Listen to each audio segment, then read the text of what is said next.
never seen a human before. Logic. Why don't they teach logic at these schools? Look, there it is. It's a beaver. I saw its tail. Oh!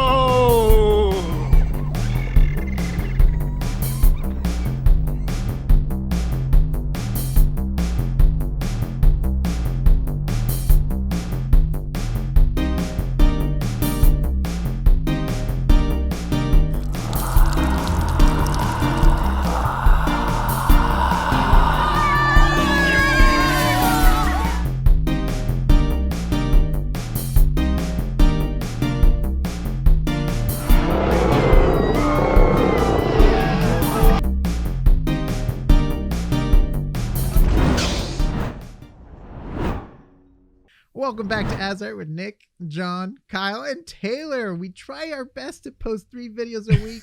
Hit that subscribe button to stay updated and go to asart.space for audio and video links. Today, we're going to talk about Mr. and Mrs. Beaver, some wolves, a flying lion, some cartoon demon things, and a wardrobe.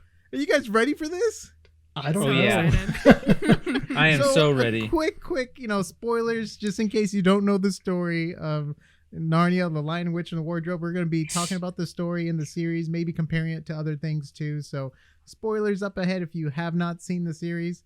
We're going to be going over the 1988 BBC's series of The Lion, Witch, and the Wardrobe. So let's jump into it. First off, no, actually, I'll save that question for last. But any things that stood out to you guys right from the front or at the beginning? Yeah. Lots of things. Actually, sounds annoyed too. Actually, a few things. One, Aslan breathing on people. That was just disturbing.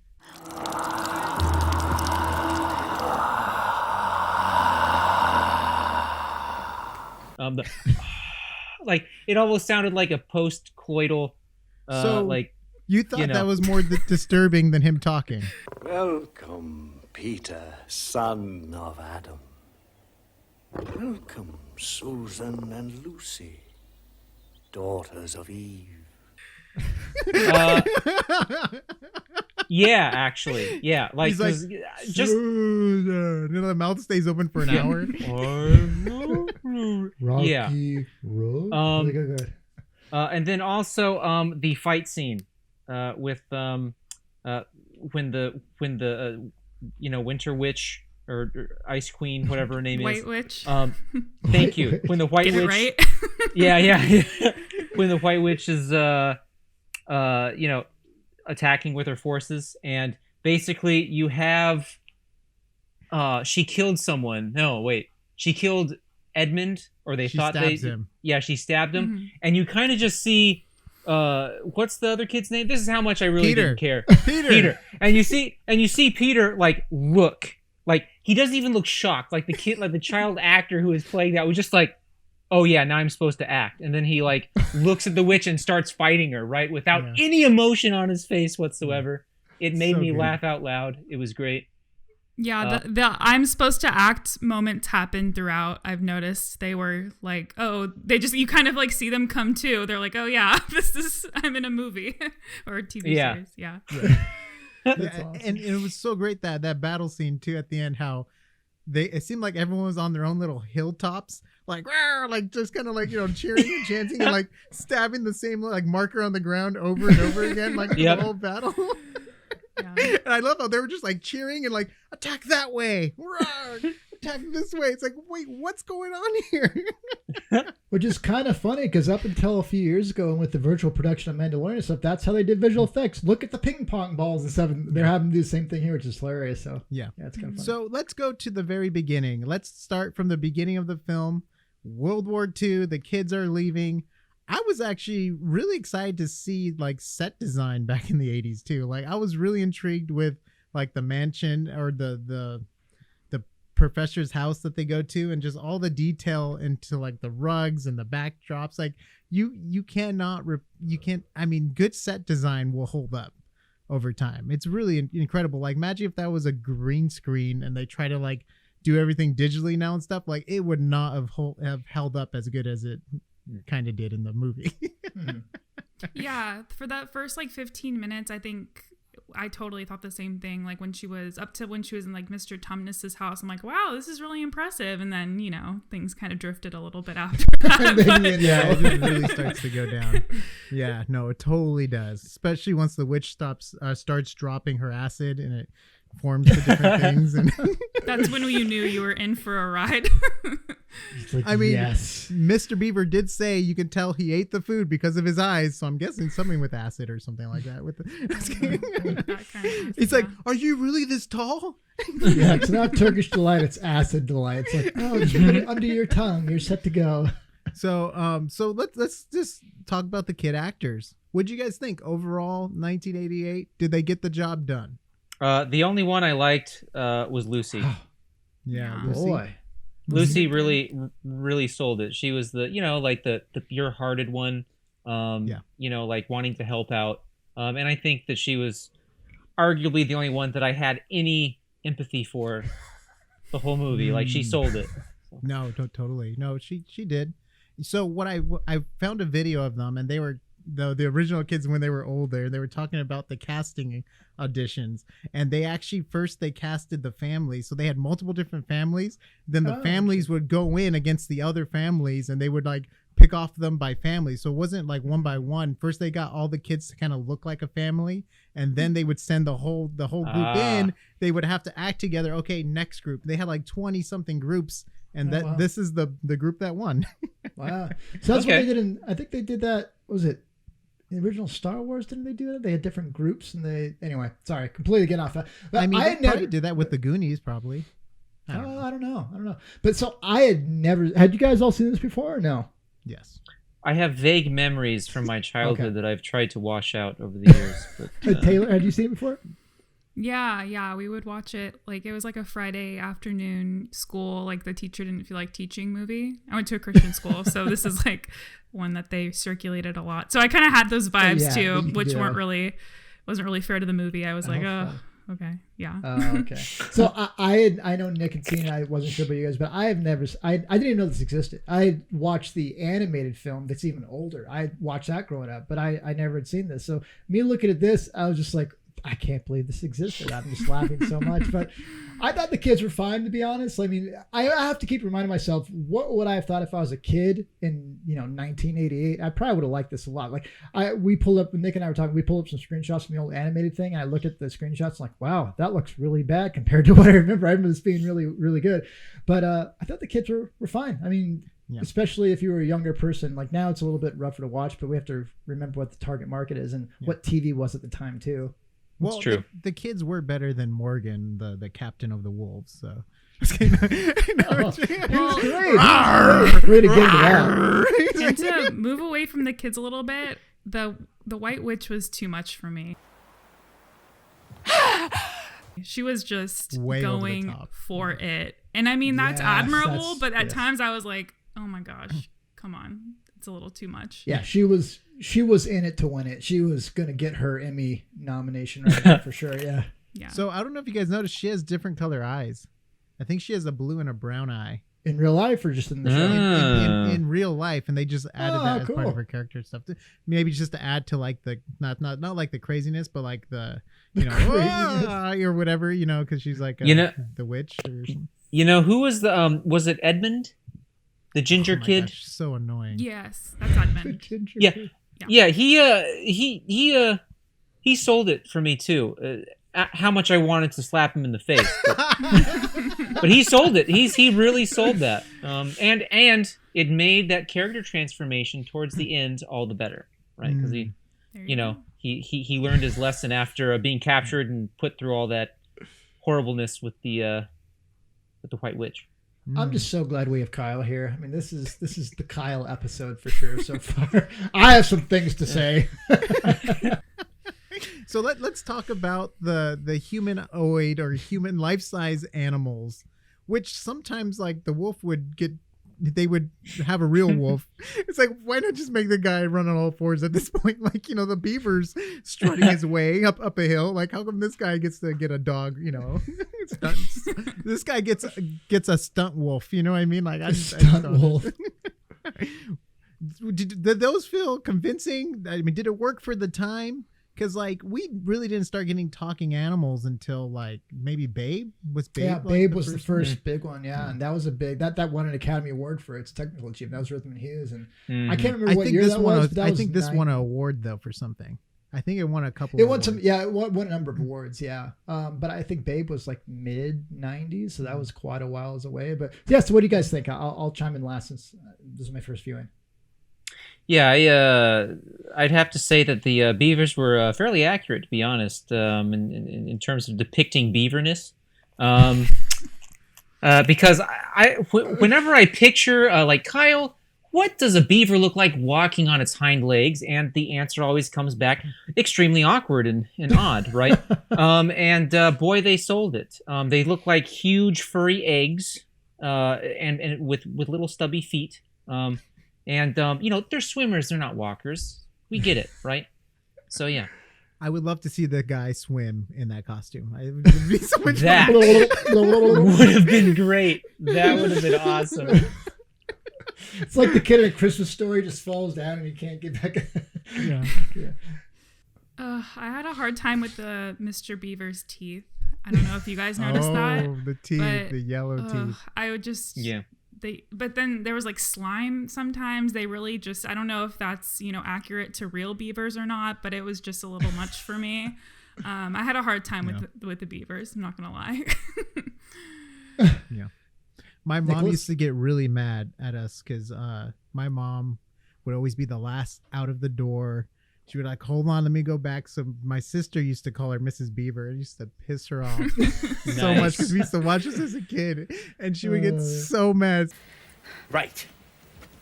I suppose the sewing machine's too heavy to take. Oh, yes it is. You don't really think you'll be able to use it on the run now, do you? Well, I can't abide the thought of that witch fiddling with it. So like whenever I think of Mrs. Beaver, I just start busting up thinking about my sister going, come on, Mrs. Beaver, we got to pretty. And she's like getting all mad at my sister and stuff like that. But you need another sweater. Yeah. Oh, the sewing machine. And I like how they paid off the whole story with the sewing machine arc with Santa. So it paid off, right? You have a new one at home, but you're gonna spend the rest of your days serving the king and queen. I'm just kidding.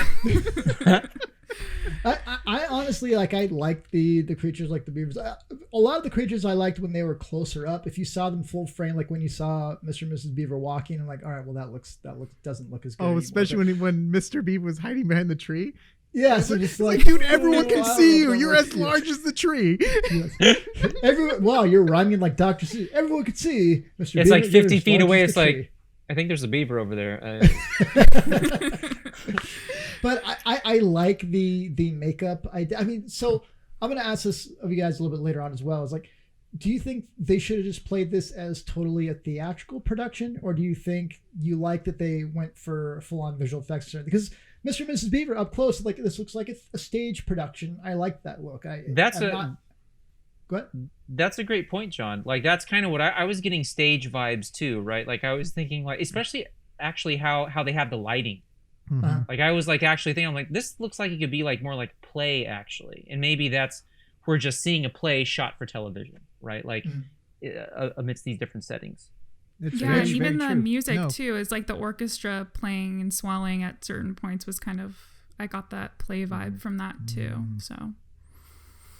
And I like that aspect of it. But then in other scenes, they're doing full on blue screen and animation and things. We'll talk about those later on because those are fun too. But like when we weren't super wide, I like the look of the. And by the way, Mr. and Mrs. Beaver's home, I thought that looked pretty cool when you got those wide shots and seeing that. It's like they have some cool set designs for sure. But anyway, I'm getting ahead of myself. Go ahead, Nicholas. Well, I thought it was really cool. They actually filmed them walking around in real snow. I really liked how they like actually filmed on location for a lot of these things. But the wolf bugged me because of his snout.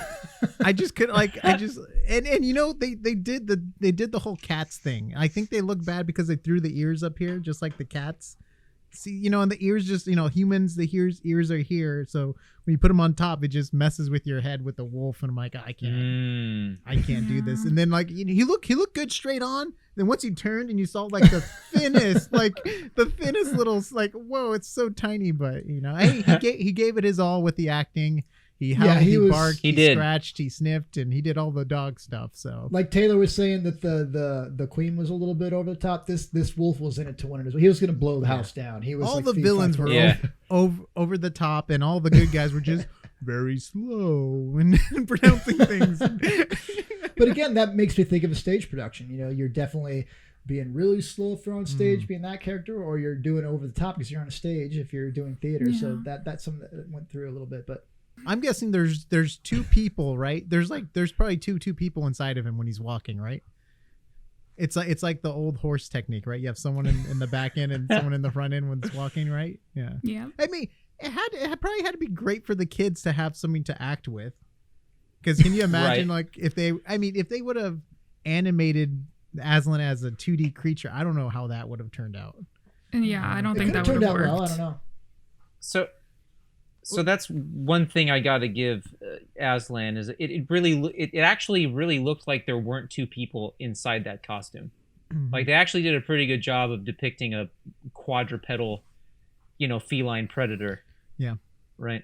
That was kind of adorable. Like I'll give him that much. Like I was like when he was with the girls, and they're like, he's like, don't follow me. I'm about to do some deep magic, to save. I was like, oh, this is kind of touching. Like it's kind of sad. It was pretty intense watching the whole scene where he gets on the stone table and everything too. Yeah, and they're like cutting his mane. I can't imagine being a kid. Like I just remember it being so intense. Like. Them like cutting the lion and all this stuff, and you're just like, why isn't anyone doing anything to this poor lion, or to save the lion? But did you guys see the dinosaur in the crowd? There was a dinosaur. Nick was obsessed with this. What? They're the reptilian people from another planet. It was just so crazy to see this like two little dinosaur, like I'm like dinosaurs in Narnia. Like Nick was sending me Discord photos. Check this out. There's again. And it was just like so bizarre to see little dinosaurs, and then you see them like stabbing in the battle too and stuff. They're like oh man, that's awesome. I totally missed that. There's dinosaurs in Narnia. You guys were probably like totally tuned out at the end. Checked out. So Nick was talking about Aslan. So you were saying it probably helped the kids a lot to have a reference to animate to. When I saw Aslan and I saw the kids talking with him and the cuts back and forth, I'm like, how are these kids not cracking up? It's like, oh, I'm Aslan. It's like I don't know. I could not. I was laughing so hard. In that case, I feel like even though the animated film was older, I feel like that worked better because everything fits in together because it's all animated. Whereas here we have, like puppetry, I guess you could call that, maybe animatronic, and then you have 2D anime. It's like a mix and match, which can be really cool. But yeah, it was kind of fun. So I had a hard time not chuckling when I saw it because Aslan's like the big go-to. Like, yes, Aslan. I'm like, Aslan, are you in there? Oh no, there's two people inside of you. It's like, yeah, it's pretty funny. And they probably did his voice afterwards. They were probably just some guy reading lines outside. And then the kids would react to that's probably why they were just like, oh, just move his mouth really slow. It doesn't matter what he's saying. We'll just dub it in afterwards. What is it you said when you're singing the song and you don't know what the words are? What do you do? Peanut butter watermelon. It's the same. They're just puppeting peanut butter watermelon. Watermelon. That's so good. Oh my gosh. What are the guys that have the goat legs? They fawns? What are they called? I forgot. I think they called them fawns, or Lucy thought it was a fawn. I don't. Yeah. Fawn is correct, but they're also called satyrs, if I'm not mistaken. Right. Not in this book though. Mythology was a satyr, right? Yeah. Correct. Yeah. Correct. Cool. And I loved how randomly people would have like Spartacus helmets. Yeah. With like the shield's like, wait, how come everyone else doesn't have a helmet? Why do these select people have these Spartacus helmets? This is the perfect example of kit bashing. You just take existing stuff and try and repurpose it. Yeah. Like, all right, what do they have at Toys R Us? Let's get all those. Come on, here we go. It really made me question if the line was used in Ben-Hur maybe. I don't know. Yeah. Basically, it just made me question the whole blacksmithing procedures of Narnia, right? And like what they do for that sort of stuff. They It's really make it hodgepodge. all on the stone table. Yeah, there's so much probably. stone That's everywhere. She turns everyone to stone. Down, Speaking of, the stone table didn't look like stone. Yeah, All right. no, it didn't. All right. No, it Paper didn't. mache table. If that. Like when the stone table is broken, I'm like, that is clearly, very clearly not made of stone. Like it's painted to look like stone. That's awesome. So on Wikipedia, I didn't look. Did they have a budget for this series? I'm curious what the budget was for this, because Nick and I were talking about this pretty a little large. bit. I mean, it must have been, because it was multiple episodes, and it did have a lot of stuff. I mean, 2D animation is not cheap. Blue screen in 1988 was not cheap, whether it was done great or not, the technology at the time. Yeah. But we were talking about, you didn't really get high-end production for TV made or TV intended content until like Band of Brothers, which was way later. I mean, that's when people didn't look down. Like, it used to be that Hollywood looked down on TV productions. Like, if you were Steven Spielberg, you did not do TV work. Or if you were, Right. You didn't do that. But then Steven Spielberg and Tom Hanks co-produced, Band of Brothers, and they're like, oh, this is amazing. It's better than Saving Private Ryan. There's all kinds of episodes, and it looks just as good. That's when you started to get that shift where now we have, Game of Thrones, all the other stuff. But back then in 1988, when I would teach at the college, I had one lecture on the history of visual effects and motion graphics where we compared film to TV. And the same year you got like Knight Rider, you were getting Willow in theaters. So like Knight Rider, no good effects. Then you had Willow. It's like huge. Well, let's talk about Willow's talking goat, John. I'm just kidding. That's true. That's very true. Just give him some peanut butter and Was that better than Aslan going? No, that was not better than Aslan. That's true. That's true. And that was a movie. That was a high-end movie. By our George Lucas, who was the head of VFX at that time, right? Yeah. Ron Howard and George Lucas coming to Disney Plus. more Willow stuff. There was definitely spurts of 2D animation. It wasn't all throughout, but what did you guys think of that? Did you like it? Do you think it was fun mixing that in there? Do you think it didn't blend well enough and it was distracting? I thought it was fun because especially Narnia is like a fantasy realm, and I felt like it blended well with that. Also, huge props. Someone animated a cockatrice. I'd never seen anyone animate a cockatrice. What is that again? It's a mix between a dragon and like a rooster and a dragon. Right. That's right. Witcher 3. That's how I know that. Okay. So, did you guys enjoy the scene when they picked up Edmund and they placed him on the Oh no! That was one of the scenes where I was like, because before that, up until then, I was like, oh, I like this 2D animation, and they did that. I'm like, oh, but I don't there. Yeah, I forgot. Is that the scene where they're all flying like over the background and just? Yeah. They like pick him up, and then it's like, yes, that looks so bad. And then Really trying to channel E.T. there, just not selling it though, unfortunately. I didn't even think about that, but now I am. So Nick and I were talking. It reminded me, if you guys have ever seen the movie Half Baked, there's a scene where they have a rock wall supposed to be flying in the sky, and it's on purpose the cheesiest blue screen and green screen you ever seen. The dog's just laying on a green cloth, and then they just take out the green cloth and they just animate sky going behind. I'm like, that's what that looks like, except they intended that to look cheesy, but here they did it. But I was just laughing so hard when I saw that. I'm like, oh man. But so you like the 2D animation? You thought it was fun. Taylor, what do you think?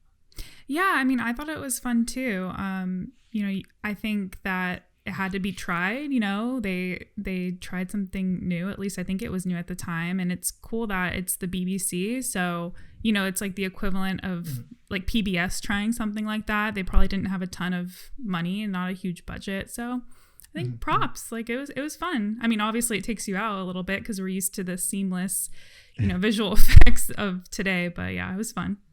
There were some of my favorite spots, to be honest. Like the animation usually went by pretty fast, and the shots that it didn't hold up as well. But having seen all these crazy creatures just flying by, especially in the fight scenes, I thought it was super fun. Now it was kind of weird because when they were supposed to be interacting with real live action people, you could tell, okay, just look like you're getting hit and cover up, like drop, roll, and cover, you're on fire or whatever. Like that seemed a little bit odd, but the animation itself, I thought that was super fun. Like the 2D animation was some of my favorite parts. So yeah, that's probably really cheap too compared to other options.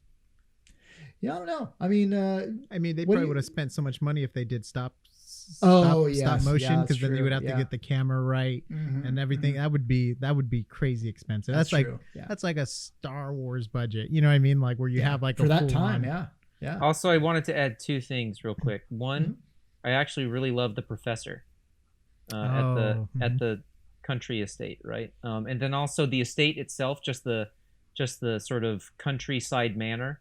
I liked because I'm pretty sure they like filmed it on location. I mean, it's filmed in England, I'm assuming, so they probably have access to at least something, and that was really cool. Like I was like, okay, this is an authentic country, like, you know, small type manor, right?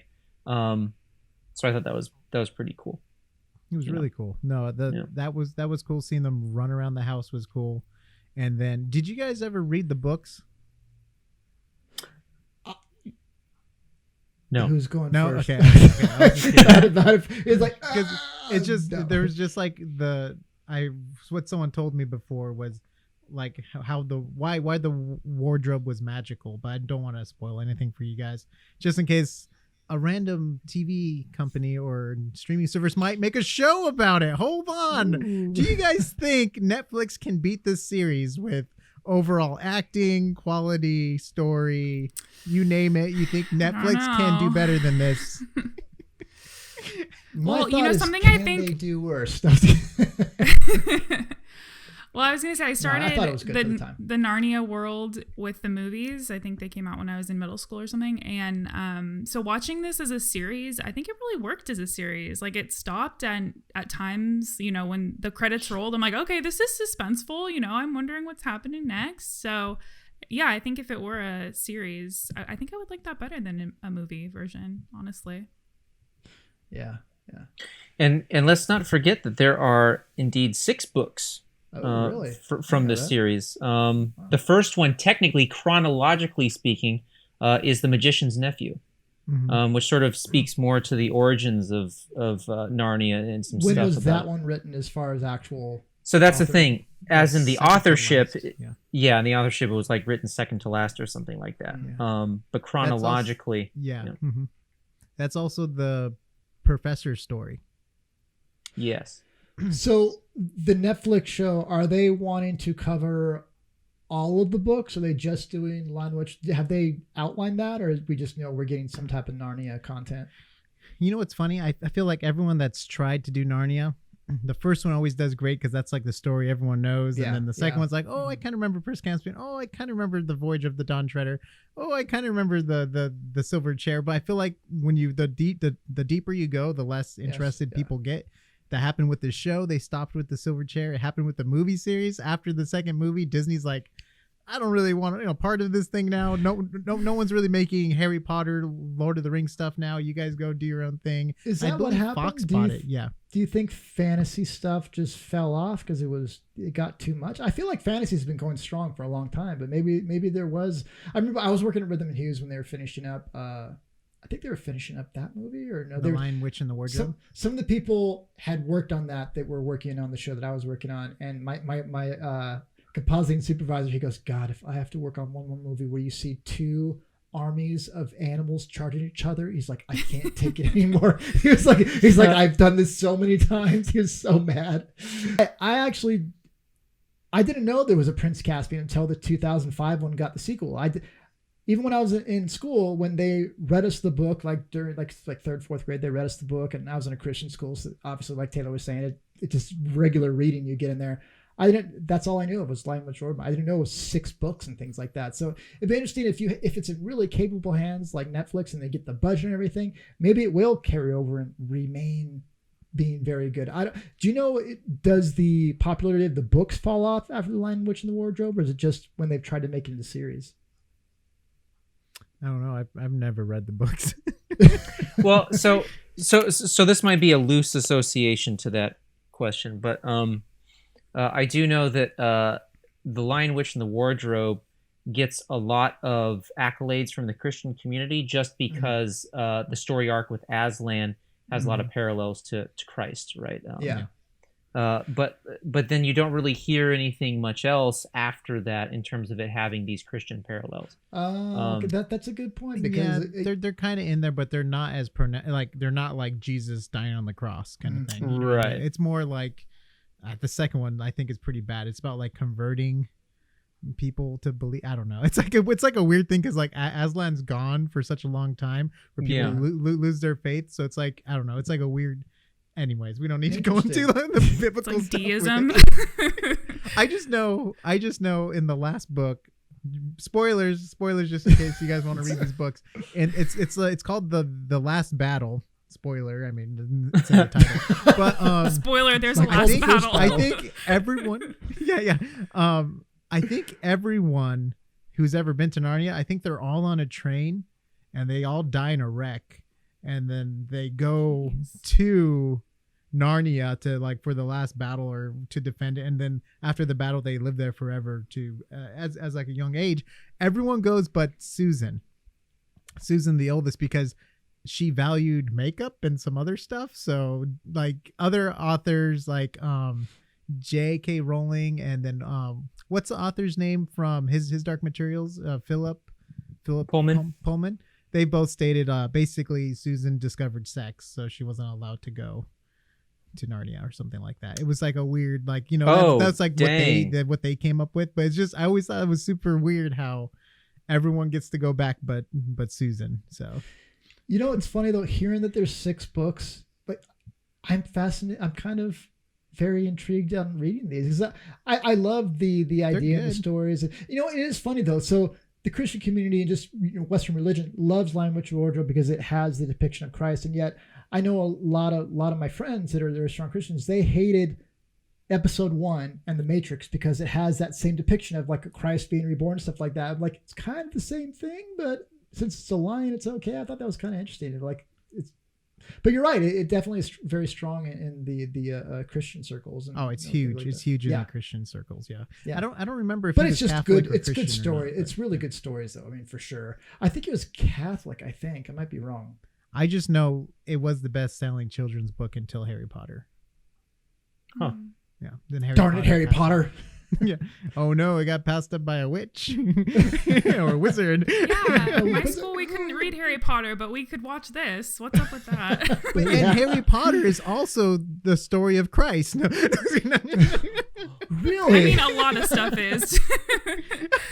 But it's a great story, and when you have those good themes, I mean, it's like most mythologies and stories have a flood, myth of some sort, going way back. It's just a common thing. And then you have the hero's, journey with Joseph Campbell. It's just, these themes work for a reason. It's just really cool. Yeah. It's just good storytelling, really. Mm-hmm. We could get into the flood myth more, but this is probably not the time for that. So interesting, when he was 8 years old, he thought of the scene with the lamppost. How a child was in the woods and there was a lamppost, and like that creature comes up to the child with gifts and stuff like that with an umbrella. Like he always had that vision in his head, and then he started to expand on it like slowly, and then he had a lion before he even became a Christian. Or no, I think he grew up as a Christian and then he became an atheist and he became a Christian again, or something like that. It might have been Catholic, but I can't remember. Whatever it is. But basically, like at first it was going off of like astronomy, because I guess he majored in that, or he studied that. So like that's why like a lot of it has to do with different planets and worlds, because it's a multiverse Narnia. There's different worlds. Like the witch is from a different world, and she came into Narnia, and like a lot of the different characters come from different worlds to end up in Narnia. So like a lot of stuff is also like based on the stars and stuff like that too, along with the Christian belief and all that stuff. How crazy to be carrying that with you, at least in some form, since they were 8 years old. That's an amazing thing to be able to stay. You're like, this has been with me that long. That's awesome. And if it wasn't for C.S. Lewis and encouraging to J.R.R. Tolkien to publish Lord of the Rings, we might have never have had Lord of the Rings. Yeah. Yeah. I just wish I could have been the fly on the wall when they were just hanging out, just talking and stuff. Like, that'd be so awesome. Well, I know they were very butting heads on if animals should talk or not.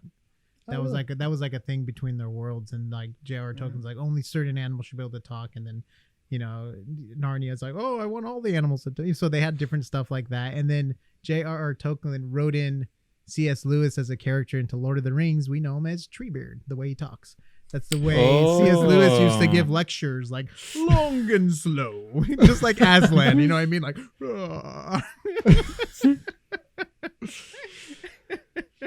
So I'm definitely looking forward to the Netflix series because I keep forgetting that there's so many stories. I don't think I even knew until Kyle said there's 6 books. That's really, really cool. I'll be looking forward to the Netflix there's 6 series. or 7, right? There's a horse, the horse and his boy, the magician's nephew, Lion, Witch, and the Wardrobe, Prince Caspian, Voyage of the Dawn Treader. 6. Okay, the last battle. And the silver chair. 7. Yeah. Oh, so there's 7. I don't know if this has been mentioned yet, but is it for kids and adults? Is it kind of like a mix or either or? Do we know? The book or the show? No, the Netflix show. Sorry, the new possible show. That's a good question. I don't know because Amazon has mentioned going Game of Thrones with Lord of the Rings, which is funny because J.R. Tolkien didn't even write relationships because he didn't want kids to. He didn't want to encourage sexual stuff and all that stuff when he wrote his book. So it's super there's no relationships that are in depth and stuff like that.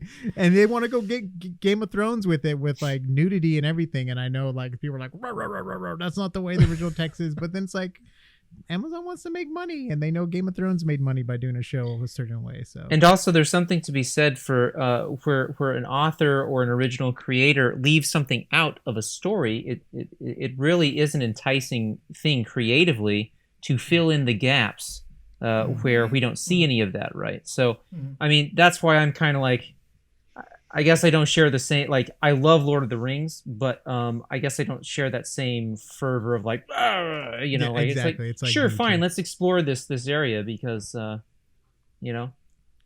He did such a good job with building the world. He left it like an open canvas for anyone to go in because there's languages. You have a base of a lot of things where you have the perfect playground to go and explore and try different things and stuff. But will that work with C.S. Lewis's Chronicles of Narnia? Since his books are complete thoughts and stuff, I feel like they have to stick to the books. Everything's already there, unless they do something like different worlds and stuff like that. But if they do different world stuff, I don't know if they'll have a big enough audience. You know what I mean? Well, the thing is that, I mean, now I've only seen a couple of the movies. I actually saw Prince Caspian. That was probably the one that turned me on to just Narnia, actually. The Lion, Witch, and the Wardrobe, but the whole concept behind the essentially they're old Spanish conquistadors, basically, and they find a different way into Narnia, and they're from human, and I was like, that's interesting. Long Islands or something like that. Yeah, right? And they came there and stuff, and I was like, that's a interesting interconnectedness with our world that I didn't really know about that was tied to the wardrobe and other stuff, right? And I guess that's one of the reasons I would have to be excited about the series is that we can expand on that, because there is, especially for people like me who haven't really read the books. I mean, it would be kind of cool to look into that world. Worlds. Yeah, it's true. Like the 5-second pause. There's so many fun different characters. I remember the Voyage of the Dawn Treader. They go to different islands looking for the lords or whatever, and there's a dragon on one, and there's these invisible guys on another, and there's one island where everyone's sleeping at the table, and they have to solve puzzles and riddles and stuff. And then there's a little neat rat that goes to the end to the end of the world, to Aslan's country, which isn't really explained if that's heaven or not. But I don't know what Aslan's country is. Is it the Grey Havens? I'm detecting some hints of the Odyssey. Homer's Odyssey. Yeah, it probably was inspired very heavy. Yeah, it probably was inspired by the Odyssey because it's a voyage story. So you probably yeah. So and it would also be interesting too if they would start the series off with the books, or if they do Lion, Witch, and the Wardrobe first, because everyone knows that. So it's hey everyone, this is everything everyone loves, or do they do it according to the actual history that the books are, the creation of Narnia to this, and then the Lion, the Witch, and the Wardrobe, and all that stuff. I think they would try and hit the ground running with Lion, the Witch, and the Wardrobe, because I mean, if it's almost I would imagine they want to do that first. What would also be tough too is the cast completely changes. So Lord of the Rings and stuff, you kind of stay with the Fellowship. Narnia, you have the kids. I think the kids come back for the second one, but then the two oldest kids are too old now to enter Narnia, so they're kicked out. and then you have the younger two with a new kid. But then the younger two get kicked out, and then the new kid comes back with a new girl, and then so it's like the cast is completely changing all the time. So it's not like you're gonna have one lead.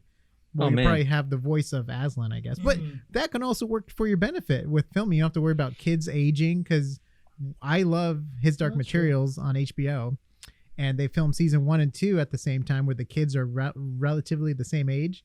But then the whole quarantine hit, 2020 hit, and they stopped production on everything, so now it's even longer than they would film for season 3, so that the kid's gonna age like crazy. So we're gonna see this one age, and then she's gonna age again. But if they just do their part, and then they're gone, and then that might work for acting and casting and stuff. So in terms of casting, Netflix, I'm begging you, please cast Jeremy Irons as the voice of Aslan. Ooh, please. Jeremy Irons, I like that. That's a strong voice, right? Do you think that's better than Liam Neeson was in the 2005 movie? Jeremy Irons, that's very hard. Yeah, I did like Liam Neeson. I thought he was a good pick for Aslan, but I think Jeremy Irons. That's good. No. That's good. All right. What about you, John? Arnold? I was gonna say, let's do it. Arnold Schwarzenegger. The stone table, it's going to break because my muscles, it cannot carry it. So let's do a round robin. Maybe we'll do that later on if you guys want, but we'll figure out who should we cast as Aslan. That'd be a fun question. We can do that what voice actor, huh? Morgan Freeman or Arnold Schwarzenegger? Morgan Freeman as Aslan. That'd be awesome. That'd be cool too. He's already done God, so just throw Aslan in there. It's basically close enough. We forgot to talk about the kids flying on Aslan's back. That's what I thought we were talking about earlier. Yeah, that's right. I was talking about that scene. I was talking about when Edmund got picked up by a TV. Oh, that's right. Creature. Two notable features of the movie. No. When Aslan was flying and his arms were straight out. Yes. That's what I thought was like half-baked the movie, yes. So that's what you thought looked like the half-baked movie, not the animated. Okay. We got to clear that up. Yeah. I remember watching with just a blank stare. I'm just like, what is happening here? It's like they're really trying to sell that they're having a fun time and they're filled with wonder, but it just wasn't hitting. I'm just, oh man. Do you think the show would be better if every time they say Aslan, you take a shot? Or like so you wouldn't start drinking till episode 3 though. You gotta have some more Aslan's on the move prompts. Or what about spa room or wardrobe? Wardrobe. Yeah, there you go. Peter. Oh, they're saying Peter. They're saying Peter. I thought them writing Aslan like that was like the poor man's version of Falcor, the never-ending story. It's like they're writing a puppet dog, except this time it's a lion and it's Aslan. It's like it's so good. Would you recommend this show to anyone? If you want, kids would love it. I bet. Yeah. I mean, a lot of people. Nick said this is a very beloved series by a lot of people. Yeah, for the nostalgia. Yeah, I was looking at the Amazon reviews, I think, and it was 5 stars, 5,000 reviews. People are all like, "Oh, I love this movie. It reminds me of my childhood." I think. So, I think IMDb was 7.8 or something like that. So I know I gave it a bad rap at the beginning here. But remember,